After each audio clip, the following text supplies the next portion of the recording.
Bueno, hoy vamos a ver PCR. Primero vamos a ver PCR de primera generación.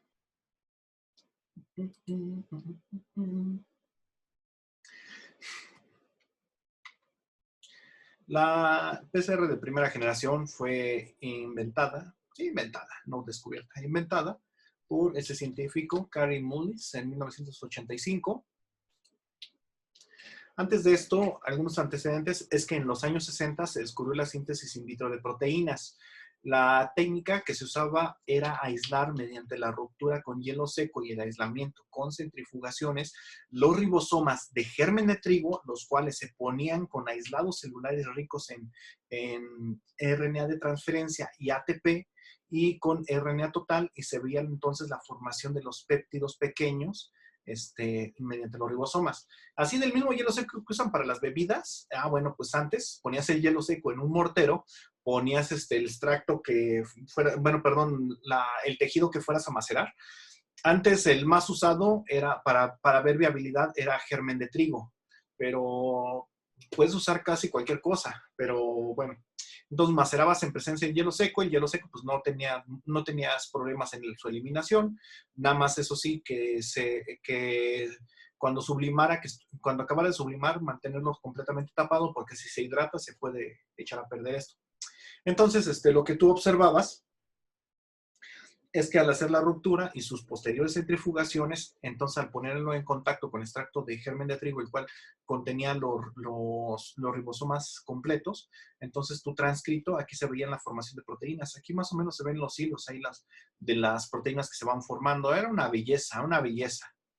Pero bueno, entonces era la única forma de ver si tu RNA estaba íntegro. Otra forma no había. Era esa prueba con la que se veía la integridad del RNA, ya que los genes desnaturalizantes no eran muy fiables en aquellas épocas. Los genes desnaturalizantes se llaman así porque el RNA se corre en condiciones desnaturalizantes, es decir, condiciones ricas en cautrópicos. El más importante es el beta-mercaptoetanol, aunque se pueden utilizar otros SDS y otros cautrópicos para hacer la desnaturalización. Y entonces, a veces, este es RNA y salía así todo, a veces salía todo horroroso el pobre RNA, y era un proceso que duraba entre 5 y 9 horas la prueba completa. O sea, todo el día, en el mejor de los casos. En los años 70 se pudieron aislar las DNA polimerasas que ya eran funcionales. Entonces, tú tenías una secuencia de DNA y la ponías en contacto con tu DNA polimerasa y entonces podías amplificar tu secuencia. Sin embargo, estas DNA polimerasas eran muy sensibles a la temperatura, no venían bien purificadas, a veces dependiendo la marca y eso, si lo hacías en malas condiciones no te amplificaba nada, o tus reactivos no eran de la calidad necesaria. Había muchas cosas que podían salir mal, muchas. En 1977, Alan Mahan y Walter Gilbert, si es que así se pronuncian, publican el método de cómo secuenciar el DNA mediante la degradación enzimática asistida con protectores químicos, pero se usó muy poco, realmente nada. ¿Por qué? Porque meses más tarde Sanger publica la secuenciación de DNA mediante la síntesis enzimática. Entonces, ellos, para secuenciar, degradabas el DNA, y él decía que para secuenciar amplificabas tu DNA. Entonces, ¿cuál prefieres usar? Así de simple. Entonces, la secuenciación de Sanger no es la que se practica hoy en día. En el principio se usaban aislados de celulares de germen de trigo y era muy delicada, pero es la base de las técnicas modernas. Es el padre de estas tecnologías. No, hasta el iPod ya está viejo comparado a los celulares de hoy. Había problemas en la secuenciación de Sanger. Solo había un ciclo de amplificación, y aquí si se usaban cambios de temperatura para desnaturalizar el DNA, entonces también se desnaturalizaban las enzimas, las DNA polimerasas, y sí se podía agregar más, claro que se podía agregar más, pero resulta que las enzimas venían en glicerol. Entonces, al agregar más, el glicerol terminaba también inhibiendo la reacción enzimática. Por ello se requerían grandes cantidades de molde desnaturalizado y de la enzima para ver su duplicación. Se trataba, con cadenas simples de DNA para eliminar el DNA que no se hubiera completado, perdón, con DNasas que cortaban el DNA de una sola cadena para eliminar el DNA que no se hubiera amplificado y luego se purificaba. Entonces, ya era conocido, porque sí sucede, que la DNA polimerasa también tiene inhibición por sustrato. Entonces, si hay mucho DNA, la DNA polimerasa se ve inhibida. Entonces, precisamente para que la DNA no se inhibiera, una vez que hacías la amplificación, bueno, primero desnaturalizabas. Tomabas tu cadena de DNA, aumentabas la temperatura desnaturalizaba, enfriabas, agregabas la enzima y entonces la enzima duplicaba el DNA de interés, esto gracias a los primers. Ahorita vamos a ver eso. Y entonces ya se formaba una sección de DNA de doble cadena. El resto permanecía como cadena simple. Entonces agregabas una DNasa que corta el DNA de cadena sencilla y nada más te dejaba el DNA de cadena doble para que este DNA de cadena sencilla no inhibiera tu reacción enzimática.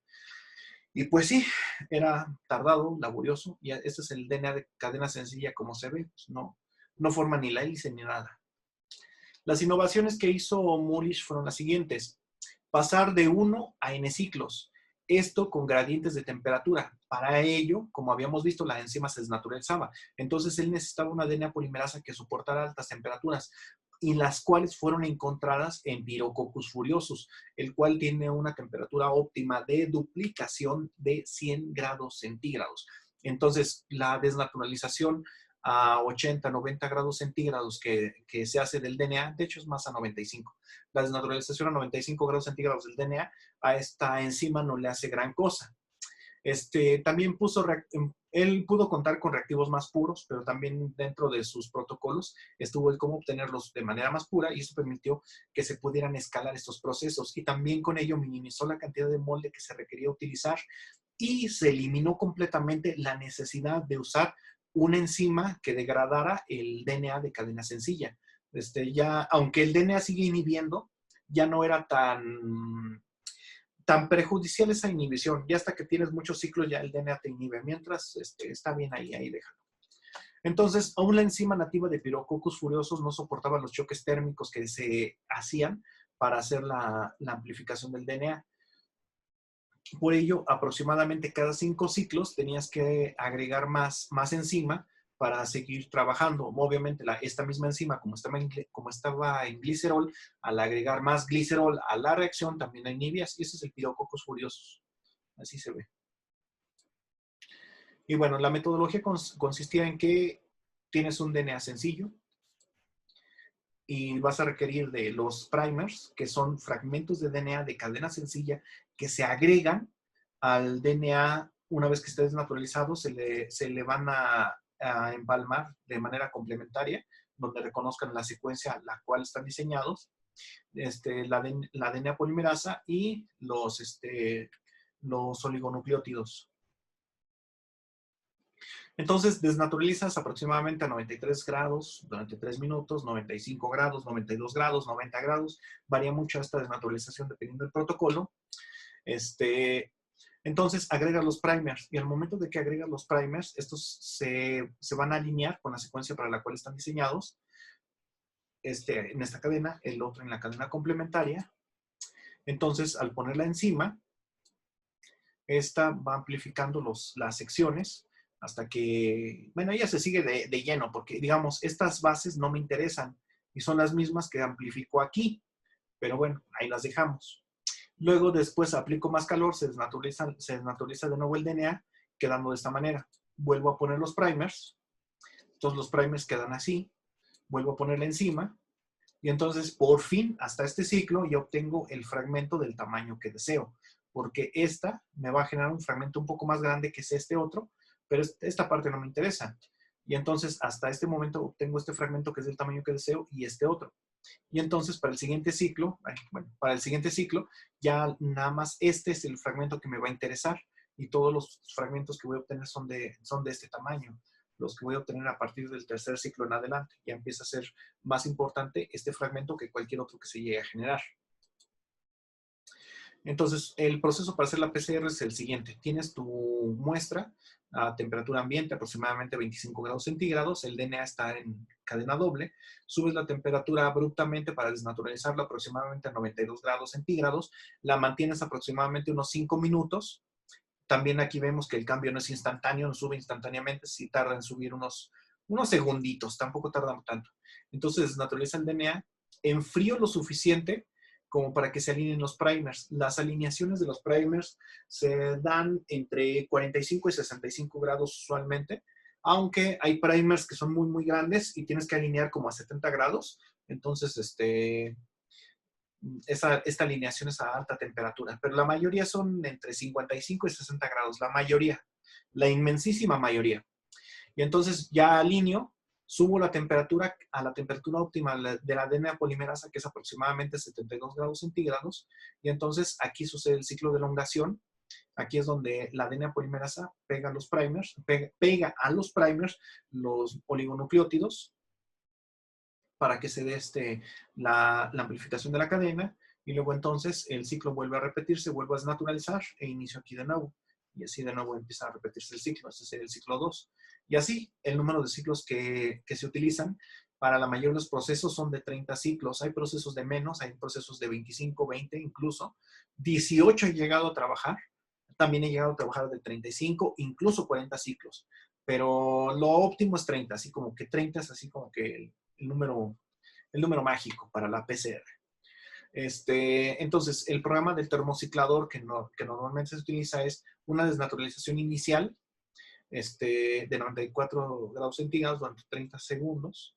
Bajas la temperatura para que se alineen, subes a 72, que es donde trabaja la DNA polimerasa. Esta temperatura es muy fría, aquí no trabaja la DNA polimerasa o trabaja muy mal.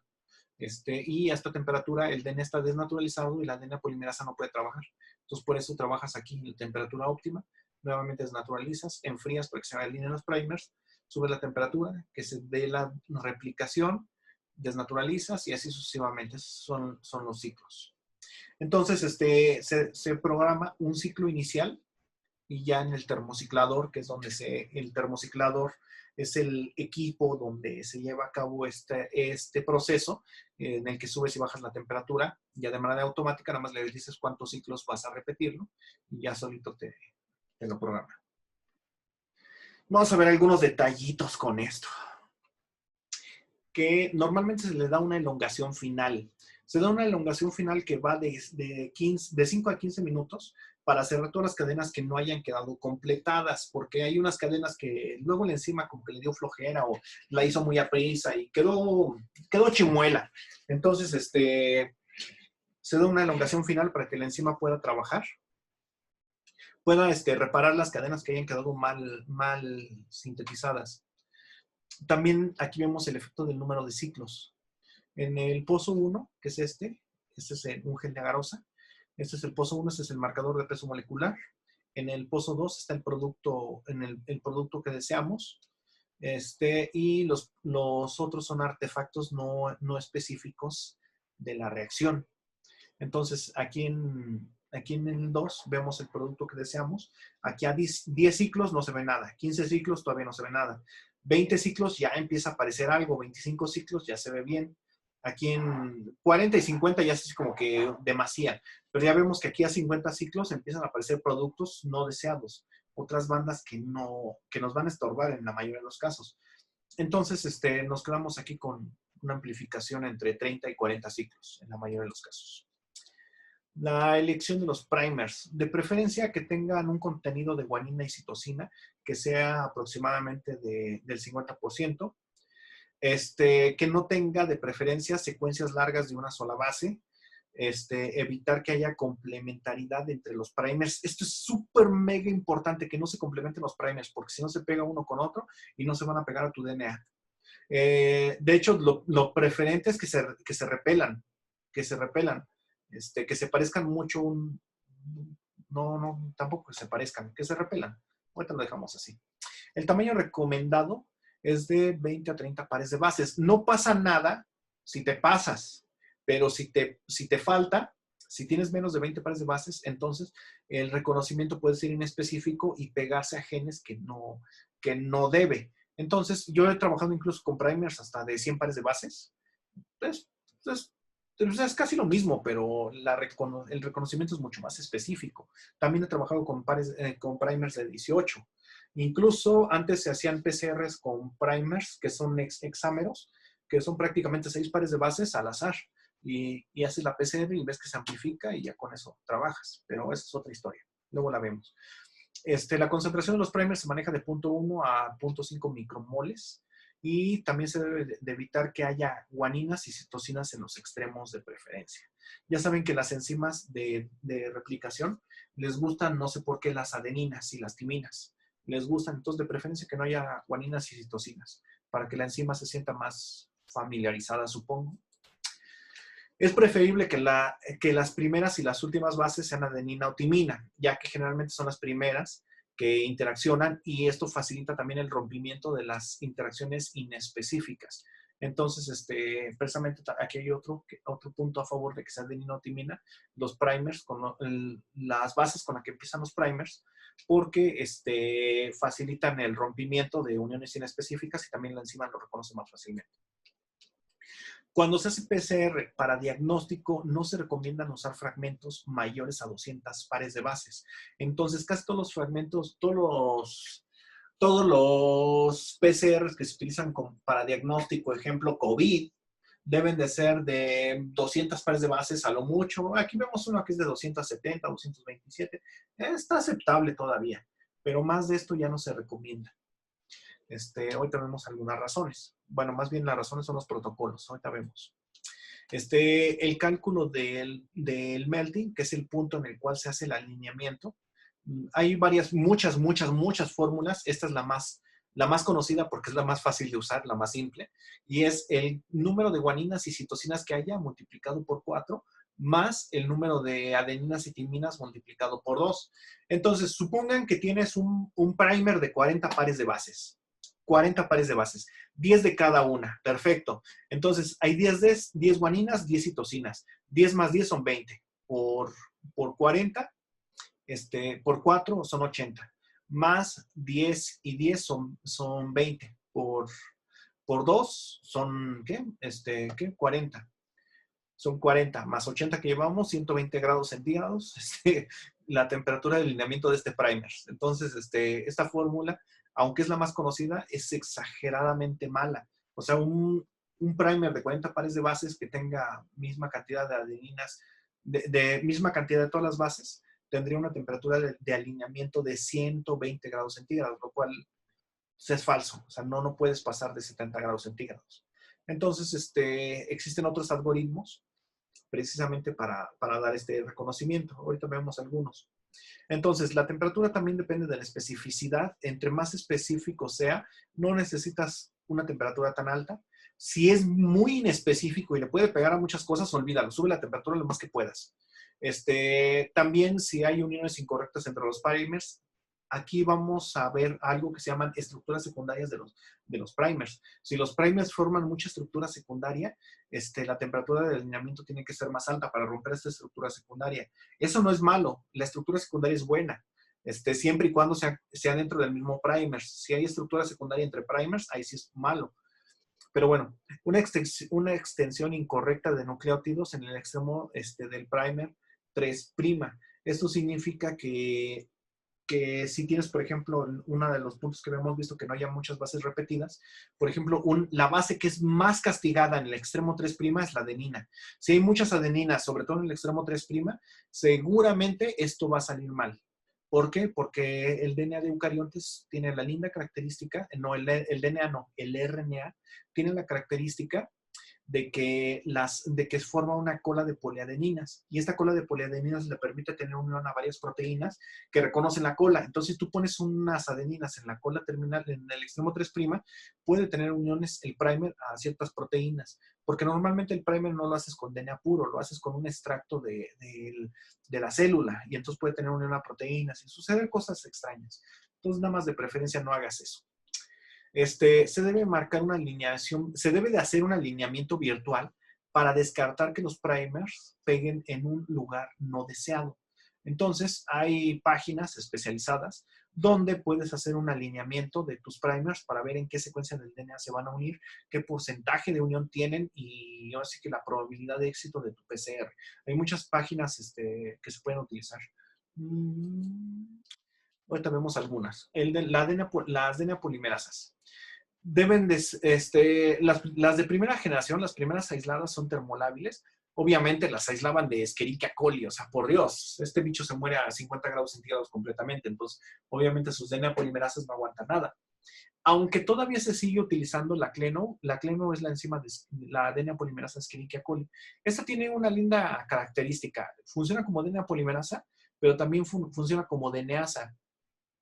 Cuando no tiene primers, perdón, cuando no tiene DNTPs la PCR, si tú agarras y dejas tu DNA y dejas la enzima cleno y ya no tiene DNTPs o nunca le echaste DNTPs, la cleno te corta el DNA, lo empieza a cortar, porque recordemos que las enzimas lo que hacen es seguir el punto de equilibrio, bueno, la constante de equilibrio de la reacción, no la van a modificar, solamente la aceleran.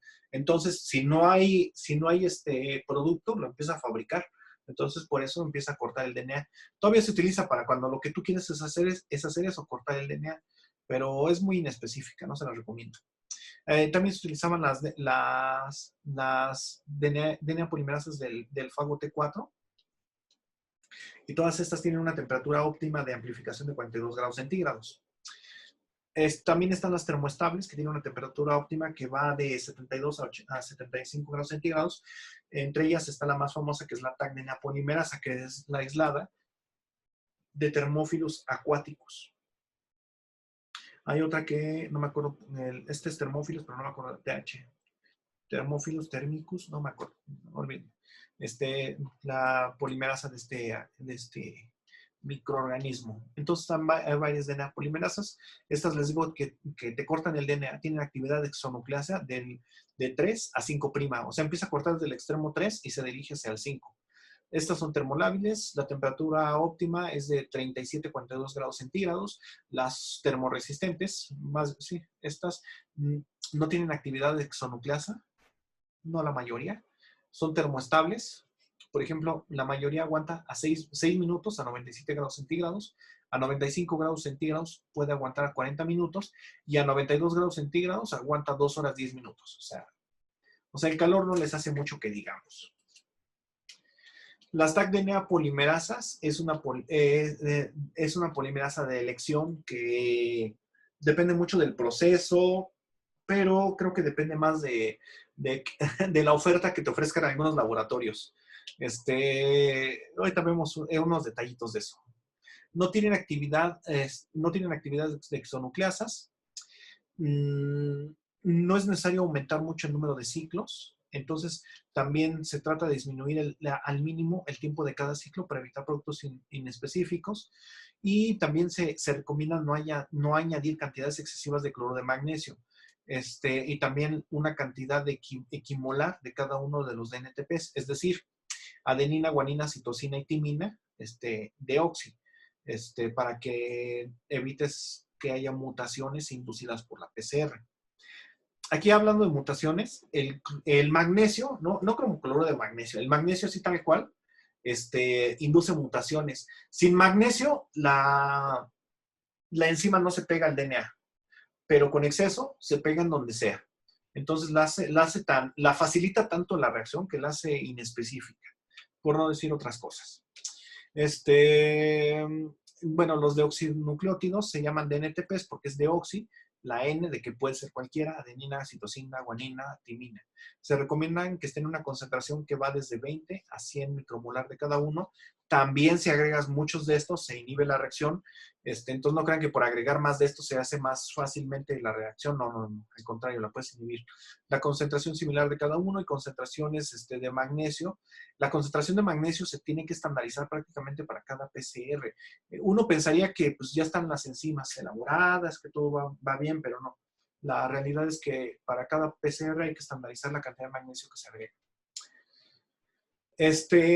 El buffer, que es el medio en el cual se lleva a cabo la reacción, tiene normalmente todos estos componentes. Tiene cloro de potasio, tris, gelatina, DMSO, detergentes tales como el tritón, el polietilenglicol, entre otros, precisamente para lograr una estabilización, una estabilidad enzimática. El cloro de magnesio, su concentración alta puede generar mutaciones, y si está demasiado bajo no se lleva a cabo la PCR. Y ya hablando así más o menos de qué volumen se manejan en una PCR, pues más o menos estos son los volúmenes. Es la cantidad de agua, la cantidad de buffer que vas a agregar. El buffer comercial viene a una concentración de 10x, o sea, 10 veces más concentrado, lo vas a diluir 10 veces. Entonces, si vas a preparar, no sé, 25 mililitros de PCR en total, vas a agregar 2.5 microlitros de la PCR. Los DNTPs, que normalmente vienen a esta concentración, agregas esto. Los primers. Los primers es un mundo aparte. De estos vamos a hacer problemitas. Estos son una belleza. Pero bueno, los estandarizas porque tú los tienes que estandarizar para dejarlos más o menos a esta concentración de 25 a 200 picomolar por cada microlitro de primers. La tag polimerasa, esa ya viene comercial, esa cada fabricante te dice qué cantidad vas a agregar. Y el DNA molde, que generalmente es un microlitro, a cierta concentración. Esta concentración también varía mucho de una PCR a otra, pero lo que te recomiendan casi todos los fabricantes es que agregues mínimo 50 nanogramos de DNA para toda la reacción, mínimo 50, mínimo, para toda la reacción de DNA. Y que tampoco agregues más de 200, menos cantidades superiores a 200, 500 ya puede haber problemas de inespecificidad. La extensión que vas a utilizar, la DNA polimerasa es súper mega rápida. Es capaz de amplificar una kilobase por minuto. Es decir, pega 1000 pares de bases en un minuto. Entonces, si tú vas a amplificar un fragmento de 500 pares de bases, entonces solo le pones 30 segundos de amplificación. Ahorita también vamos a hablar de esto. Ahorita en el pizarrón les pongo problemitas de esto. Y esa es la amplificación, como se ve más o menos en la absorbancia. No se ve nada y empieza a aumentar exponencialmente hasta que se inhibe. Ya si lo ves en escala logarítmica, todo esto, que este es el número de copias, pues ya se ve así. Esto está muy cuchareada, pero más o menos se ve así. Una escala de amplificación. Vamos a ver entonces ahorita y nada más para terminar la presentación, tipos de PCR. Está la RT-PCR, que es para obtener cDNA. El cDNA se llama así porque es DNA que es obtenido mediante una copia, para diferenciarlo del DNA original. Entonces, tú tomas un RNA mensajero, le haces una RT-PCR, que es una PCR utilizando una retrotranscriptasa primero, para obtener el cDNA. Entonces, utiliza una DNA polimerasa RNA dependiente, o también llamada transcriptasa reversa. Entonces, curiosamente, una de las transcriptasas reversas que se vende comercialmente es la del virus del VIH. Se utiliza mucho para este tipo de procesos, para retrotranscribir el RNA. Se utiliza un solo primer para hacer la retrotranscripción que se une al RNA, y entonces se obtiene un híbrido de RNA-DNA. Ese híbrido se desnaturaliza con alta temperatura y se empieza a proceder a hacer la PCR de manera normal. Este híbrido de RNA-DNA es más estable que el de RNA-RNA o DNA-DNA. Es una cadena híbrida. De hecho, es tan estable que las DNAsas no lo degradan y las RNAsas menos, porque ninguno de los dos lo reconoce. Entonces es relativamente estable, es muy, muy, muy estable esta sal. Un día estaba trabajando con un físico y pues sabía mucho de física, pero no sabía que las enzimas, sobre todo las RNAsas, degradan el RNA con una velocidad increíble. Entonces él, cuando quiso trabajar muestras con RNA, pues su razonamiento era lógico. O sea, decía, sí, pues el RNA es una sal. Las sales no se degradan mágicamente. En eso estoy de acuerdo. Pero no se degradaba mágicamente. Una enzima lo degradaba. Y en cuestión de segundos, si no sabía trabajar su RNA, en cuestión de segundos desaparecía completa y totalmente, ¿eh? El RNA es un arte trabajarlo, de verdad. Pero bueno, ahorita hablamos un poco más de esto. De hecho, en la siguiente presentación vamos a hablar un poco más. Entonces, ¿cómo se hace una RT-PCR? A lo que voy, les digo que tiene un extremo de polias. la poliadenilación o la cola de as, como le quieran llamar. Poliadenilación es más nice. Entonces, por ejemplo, cuando tú quieres amplificar mensajeros y no sabes qué, bueno, sí sabes qué mensajero vas a amplificar, sino pues que amplificas. Pero es muy difícil debido a que hay mucho RNA. Cuando tú extraes RNA de una célula, el RNA más abundante es el ribosomal. Los mensajeros son una cosita de nada. Entonces tú lo que haces primero es amplificar todos los mensajeros con un oligo que se llama DT-GAGA.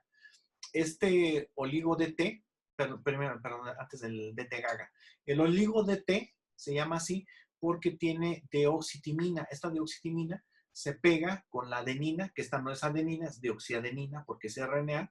Se pega muy bien, se forma una cadena complementaria de RNA doble cadena. Aquí se pega y entonces esto lo utilizas como primer para amplificar ya la sección que sigue.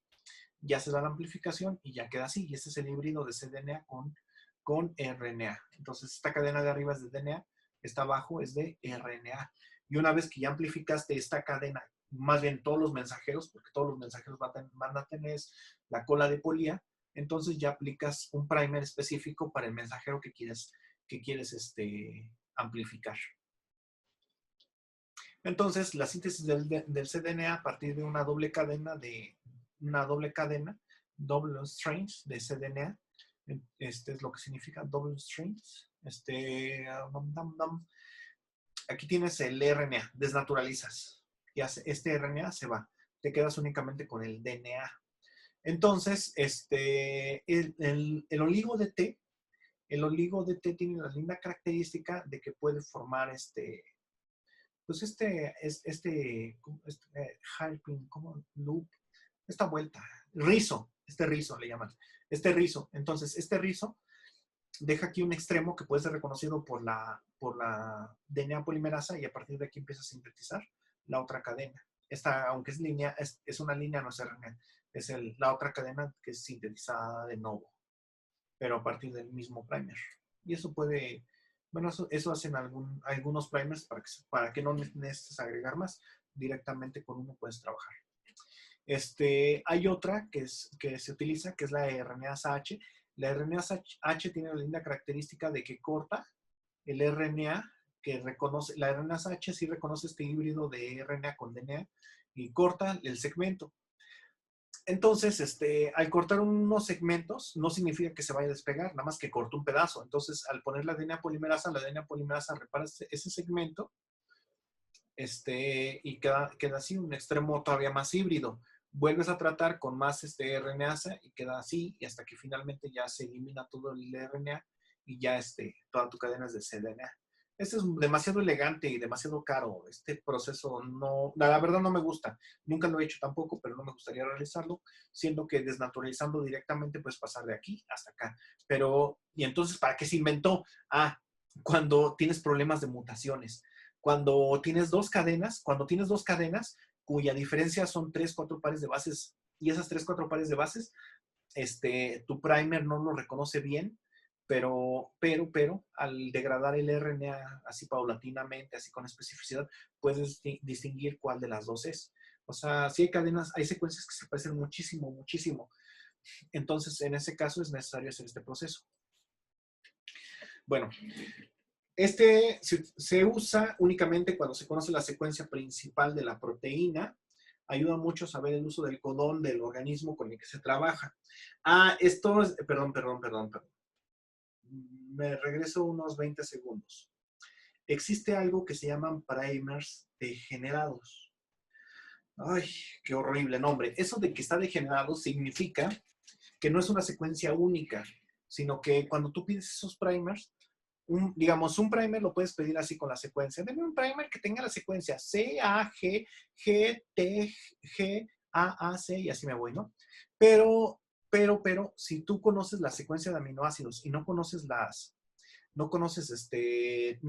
secuencia del DNA y tú quieres amplificar el gen para una proteína, entonces los pides que sean degenerados y entonces, eso de degenerado, ¿qué significa? Que cuando tú les das la secuencia, tú mandas la secuencia de aminoácidos al distribuidor. El distribuidor dice, bueno, quiere una lisina. y se va al código genético y ve que la lisina tiene 6 codones que codifican para lisina. Entonces, en el RNA, si ve UUA, pega una lisina. Si ve UUG, pega una lisina y así, ¿no? Entonces, en vez de poner nada más una secuencia, CTG, bueno, sí, en primer sería CTG, va a poner todas estas en combinación. Entonces, vean todas las combinaciones que hay. Aquí hay 2, aquí hay que 6, aquí nada más con estos 2 aminoácidos habría 12 primers distintos, por 2, 24, por 4, ¿qué? 24 por 4 ya son 96 primers distintos, y así te vas exponencialmente al número de aminoácidos que quieres hacer. Entonces, llega un momento en el que prácticamente cada primer que se sintetiza es único. Por eso los primers degenerados son muy caros, porque tienen casi todas las secuencias que puedas imaginar para la proteína. Y con los primers degenerados amplifica, porque tiene que tener, si no está presente una secuencia, está la otra. Y así te vas, alguno de ellos tiene, así que el chicle pega. Y esto se utiliza para, nuevamente, cuando les digo, cuando no conoces la secuencia del DNA, pero sí conoces la secuencia de la proteína. Hay otro PCR que se llama Hot Stars. Se produce generalmente productos más pequeños. Se someten los tubos de PCR a temperatura de desnaturalización. Se colocan en el tubo todos los componentes de la reacción, excepto la Taq-DNA polimerasa. En ese momento se añade hasta que ya se desnaturalizaron. Se consigue que los primers no puedan unirse de forma inespecífica cuando se hace a temperaturas bajas. A ver, espérame. Entonces, lo que vas a hacer es una PCR a temperaturas muy altas y vas bajando la temperatura paulatinamente para que no se den alineaciones inespecíficas. Es la misma PCR, nada más que la DNA polimerasa la añades hasta el final y lo mantienes a temperaturas altas y vas bajando la temperatura paulatinamente en cada ciclo, para que no tengas uniones inespecíficas. Existe exactamente la contraria, que es la touchdown. En la touchdown, lo que vas a hacer es que vas a trabajar a una temperatura de hibridación dada y en cada ciclo aumentas la temperatura para que le cueste más trabajo a los primers añadirse a la cadena. Entonces, esto de que les cuesta más trabajo va a hacer que las cadenas que se hayan amplificado inespecíficamente ya no puedan pasar a los siguientes ciclos posteriores. Entonces, se dejan de ver. Y sobre todo la temperatura alta se maneja en los últimos 10 ciclos, que son los más importantes. Es donde manejas la temperatura más alta. Existe otro que es el RAP, ¿cómo se pronuncia? PCR. Este PCR es el que les dije hace ratito, hace unos minutos, que se hace con hexámeros. Entonces, tus oligos son hexámeros de adenina, guanina, timina, en secuencias aleatorias. Y entonces, al hacer la PCR utilizando primers de 6 pares de bases, se obtienen patrones así. Se supone que cuando tú haces un DNA de un organismo, al obtener el patrón de esta manera, el RAP, tú puedes identificar qué organismo es, porque cada uno tiene un patrón de bandeo distinto. Entonces, esto es como si fuera un código de barras. Más bien, literalmente, es un código de barras y es específico para cada organismo. Entonces, mediante un RAP, tú puedes identificar nuevos organismos o puedes utilizarlo también para identificación de un organismo que tú estás buscando, así como, ¿sabes qué? Quiero buscar salmonela en alimentos. Entonces hago un RAP y veo la huella de salmonela, cómo se ve, y si coincide en mi PCR con la salmonela, digo, ¿sabes qué? Este alimento tiene salmonela. O tenía salmonela, porque luego también la matan por temperatura. No, ya no tiene nada, pero es que eran las toxinas. Entonces, es una forma muy buena de identificar contaminación microbiana o lo que quieras. Virus del tipo que quieras también se puede. La PCR anidada. Esta es una chulada, es un termociclador en el niño. ¡Qué ñoño! En la PCR anidada, el producto de amplificación se utiliza como molde para realizar una segunda amplificación con primers que se ubican dentro de la primera. O sea, prácticamente es una PCR de una PCR. Tiene alta sensibilidad y muy alta especificidad. La especificidad aumenta porque como es una amplificación de un amplicón, previamente los cebadores van a hibridar muy fácilmente porque encuentran el sustrato muy rápido, bueno, su secuencia complementaria. Así evitamos posibles hibridaciones inespecíficas de los primers en otros lugares. Entonces, como les digo, es una PCR de una PCR. Entonces, la primera PCR consiste en esto. Tienes tu primer, estos son los primers, haces la amplificación, ya queda la secuencia de esta forma. Entonces, ahora voy a hacer una PCR de este fragmento nada más. Yo uso unos oligos que pegan dentro de esa secuencia, digamos, amplifico desde esta bandita hasta esta otra nada más. Voy a perder todo lo demás. Y así es como queda. Y esa es la segunda amplificación. Es una PCR anidada. Está también la RT-PCR por anidación.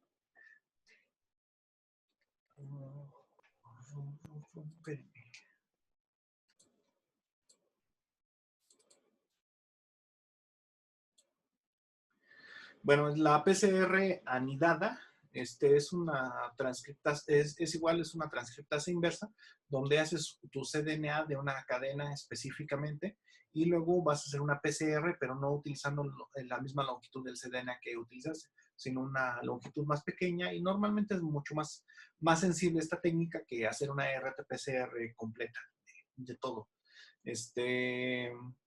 Ahora, también existe otra que se llama mutación por PCR.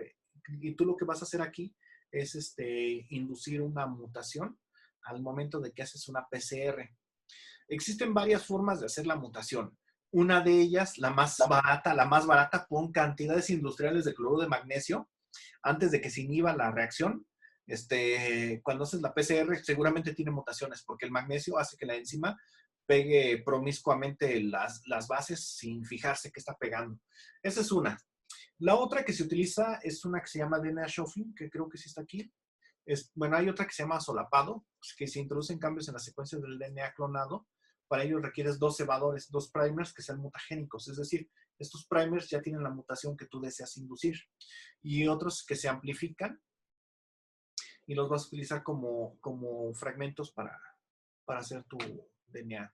Así, aquí está el DNA shuffling. El DNA shuffling consiste en que haces una PCR normal, del DNA que tú quieres, lo que quieres hacer. Entonces agarras y la cortas con endonucleasas, desnaturalizas y estos fragmentos los vas a usar ahora como primers para hacer otra PCR y las nuevas PCR que obtienes van a tener las mutaciones, curiosamente, de esto. Aunque parecería demasiado aleatorio, resulta que sí se han mejorado algunos genes mediante esta técnica de mutación. A ver si tengo el ejemplo aquí. No, no tengo el ejemplo, ahorita lo menciono.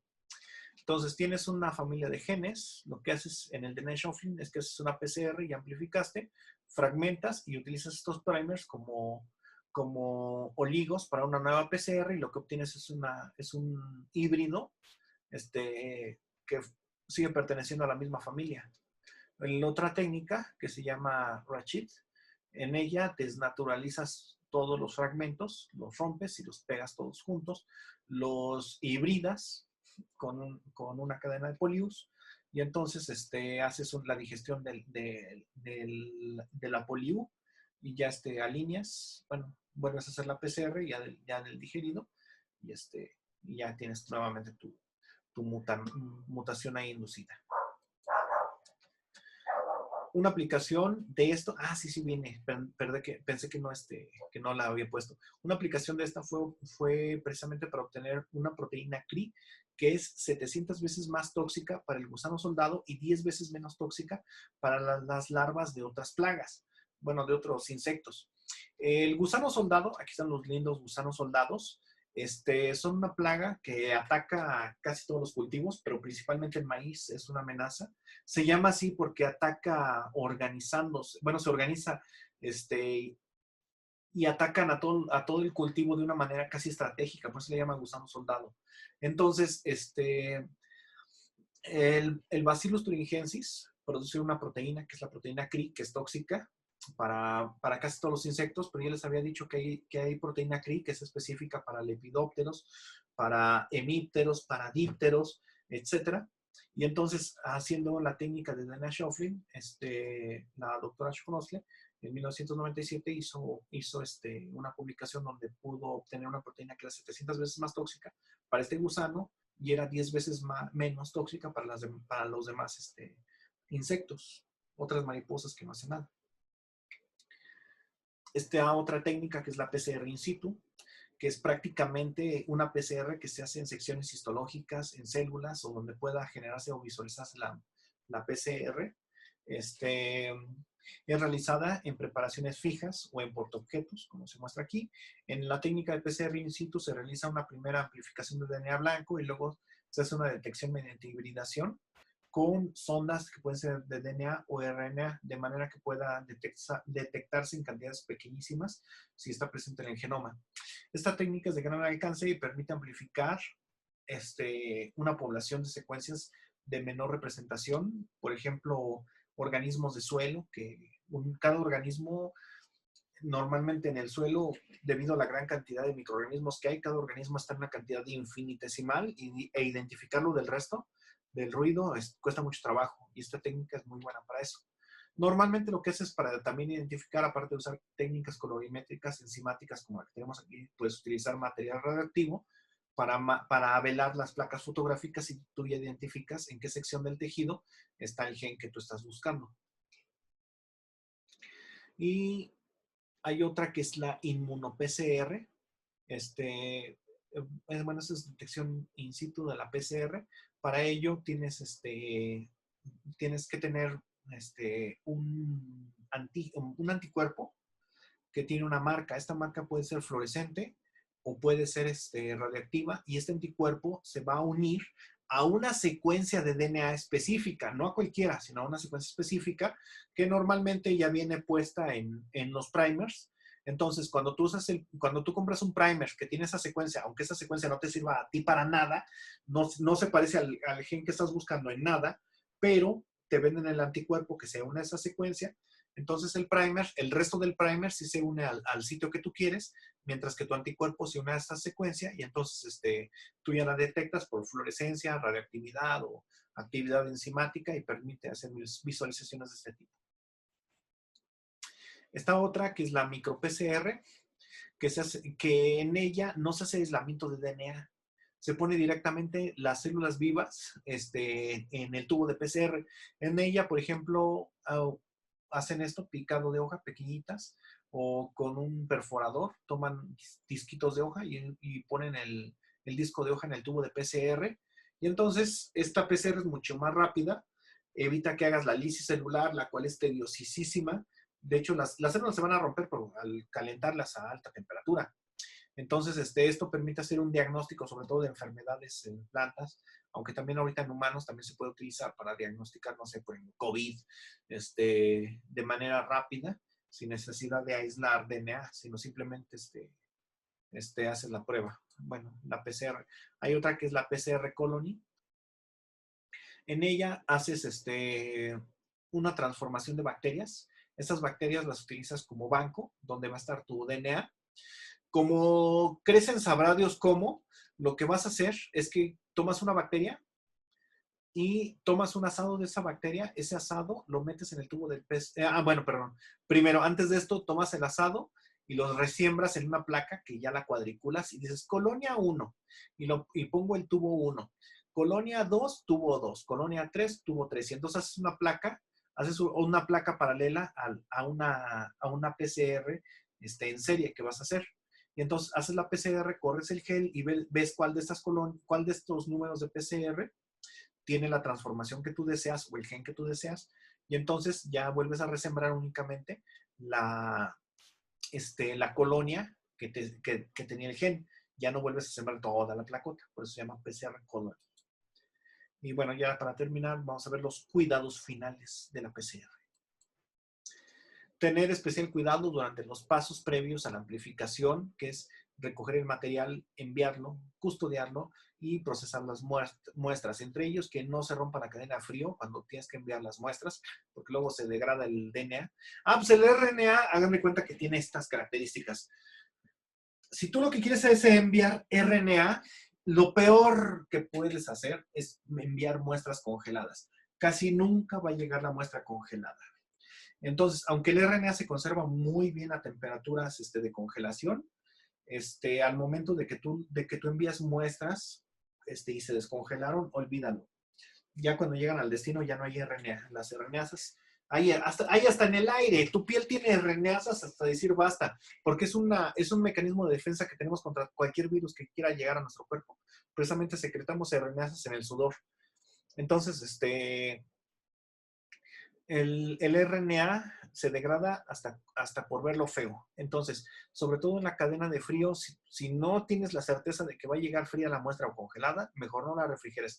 Preferible que esté a temperatura ambiente durante un rato totototote hasta a que se rompa la cadena de frío. Eso es malísimo, porque si se rompe la cadena de frío, también se rompe la célula y se liberan las RNAs.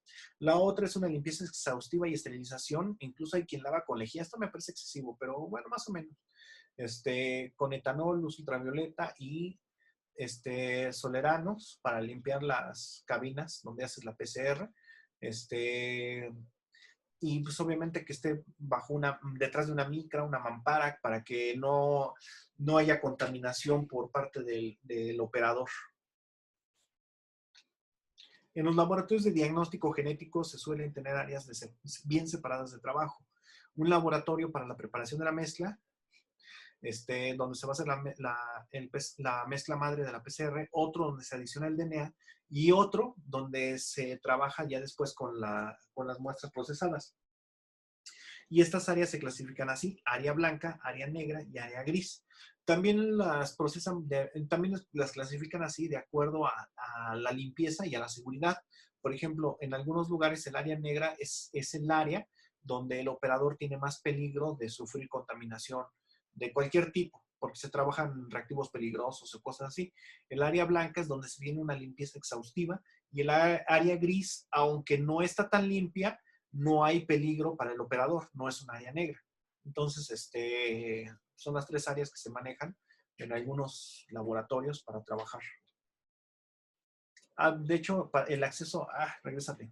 El acceso al área blanca normalmente, esta por la forma en la que se ve así, debe ser un área gris. El acceso al área blanca muchas veces está condicionado por campanas de este tipo, donde nada más vas a meter el material y previamente lo sanitizas antes de meterlo al área. El área negra es donde hay recolección de muestras y donde hay posibilidad de contaminación biológica o química. Y en el área blanca se tiene máxima limpieza. Bueno, aquí vemos un área blanca, máxima limpieza, protección para el usuario y no debe de haber riesgos de contaminación y algunos manejos. Es una campana para células animales. Ahí se ve el flujo laminal, sale de aquí hacia arriba. Aprovechando esto, nunca hagan esto, que su mano nunca toque la rejilla donde sale el aire. No es cierto, esta rejilla no es donde sale el aire, es donde entra. Pero donde sale. El aire debe de venir de arriba. Si es que no tiene lógica que esté aquí. Debe de venir de aquí arriba o de la parte de atrás. No, de arriba. Tiene que venir de arriba para que salga por aquí, por estos orificios, y también por acá, para que el aire no doble y no haga esto, porque entonces hay posibilidades de contaminación. Entonces sí, también debe salir por estos orificios. Pensé que también hay unas donde la inyección de aire es por aquí, pero es muy distinta a la distribución. Cuando tiene una campana de flujo laminal donde el aire sale de esta parte de abajo, nunca toquen esa parte porque rompes el flujo laminal. Mantén tu manita unos centímetros arriba. El área gris, pues es el área donde necesitas mínimos cuidados. No debe de haber riesgo de contaminación biológica o química para los usuarios. No necesitas limpieza exhaustiva. Y el área negra es donde normalmente se recogen las muestras. Hay posibilidades de contaminación para el usuario, contaminación química o biológica, y también para la muestra. En este caso, pues están, digamos, recogiendo muestras en un área ventilada, no hay peligro de contaminación química o biológica quizás para el operador, pero sí que se contamine la muestra. Entonces, por eso también es un área negra. Se necesita mínima limpieza en el área negra, nada más para asegurarte que no haya contaminación para tu muestra, pero vaya, los cuidados son menores. También se manejan lo que son las cabinas de bioseguridad para Cuando se trabaja con virus de alta seguridad, sí, sí hay virus que requieren estos niveles. No, no, bueno, niveles de seguridad así de vitrinas, sí, ya armas normalmente no necesitas. El equipo de protección adecuado para, para estos que involucra guantes, bata, cubrebocas, gafas de seguridad, cubre pelo, por lo tanto no puedes tener el pelo suelto. En el caso del diagnóstico molecular también es conveniente que se utilice una ropa para el trabajo y otra para la calle. Entonces, en muchos laboratorios es muy común que al llegar al trabajo te cambies la ropa y los zapatos, sobre todo los zapatos. Que siempre manejes controles positivos y negativos. Tu control negativo, tu control positivo en todas las PCRs que vayas a hacer. Y que todo esté tipificado para que sepas exactamente qué guardas en cada tubo y que lleves una bitácora de qué guardas. Porque créanme, llega un momento en el que esta caja, aunque le caben muchas muestras, se llena. Créanme. This is all.